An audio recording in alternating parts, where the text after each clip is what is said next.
जब श्रीमान अशोक आर्य, देखिए अभी हम सब ने मिलकर ये जो वीथिका थी, गैलरी थी, वो देखी। और चूंकि हमारा स्वाध्याय शिविर वैसे तो चित्तौड़ में होना था, लेकिन वास्तव में हम बहुत सौभाग्यशाली हैं कि वहां हम जाते तो शायद हमें ये इतनी उच्च कोटि की उत्तम और महर्षि ध्यान के जीवन से संबंधित इतनी सारी गैलरी, इतने सारे चित्र देखने को नहीं मिले।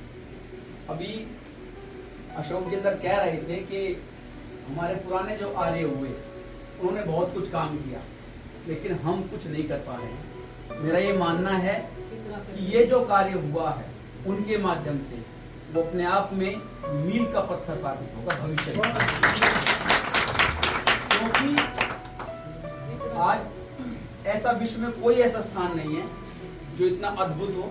महर्षि ध्यान की सत्यार्थ प्रकाश जिसके 16 समोल्लास इस प्रकार से उकेरे गए हों, राम के जीवन के बारे में, कृष्ण के जीवन के बारे में, महाभारत के विषय में, रामायण के विषय में इतना सुंदर और भव्य जो दृश्य दिखाए गए हैं वो अद्भुत है और कहीं देखने को नहीं मिलेंगे।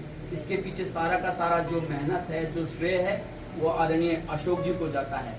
आज ही मुझे अभी मालूम हुआ कि प्रेम भिक्षु जी, महात्मा प्रेम भिक्षु जी, जो कि मथुरा वालों के नाम से प्रसिद्ध हैं, बहुत विद्वान हमारे व्यक्ति हुए हैं इस सारे जगत में, उनके वहां जाने का अवसर मिला। दिल्ली सभा ने भारत के जो विभिन्न स्टेशन हैं उस पर जो है वो बुक स्टॉल बनाने का निर्णय लिया है। तो उसी संदर्भ में मैं, चड्डा जी और सुखबीर जी कई दफा गए, तो मैं मथुरा में गया। मथुरा में भी स्टॉल बनाया गया, उद्घाटन भी हो गया। तब मैंने वहाँ चाहे स्वदेश जी जो हैं, आज ही मालूम हुआ चाहिए से, तो वहाँ इतनी भव्य शाला है, इतना बड़ा स्थान है, गौशाला भी है, वो भी अपने आप में देखने योग्य चीजें है। तो वो मालूम हुआ तो पता चलता है कि भाई हम बोरी में, चावल की बोरी में अगर चावल उठाएं तो पता चलेगा कि सारे के सारे एक ही जैसे हैं।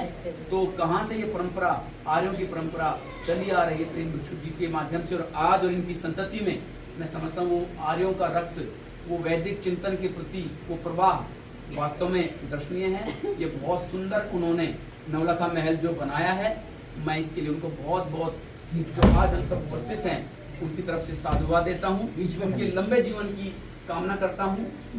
इतना बोलना लगातार पौन घंटा बोले हैं, पानी की बोतल साथ है, और ऐसे बोल रहे थे कि कोई माइक पर भी नहीं बोल पाएगा। तो इतनी ऊर्जा, इतनी ओजस्विता परमपिता परमात्मा ने उनके अंदर ये दी है, ये वाणी, ये वाक शक्ति, ये विद्वत्ता जो कि सामान्य व्यक्ति में नहीं है। हम छोटी छोटी संस्थाओं का काम करते हैं, हमें पता हम कितने व्यस्त हैं, उसके उपरांत भी हमारी संस्थाओं के कार्य शेष रह जाते हैं, लेकिन इतनी बड़ी संस्था को, इतने बड़े संगठन को संभाले हुए हैं। रोज यहाँ पर आना, और मैं समझता हूँ कल विदेश गमन करेंगे, छोटी बात नहीं है।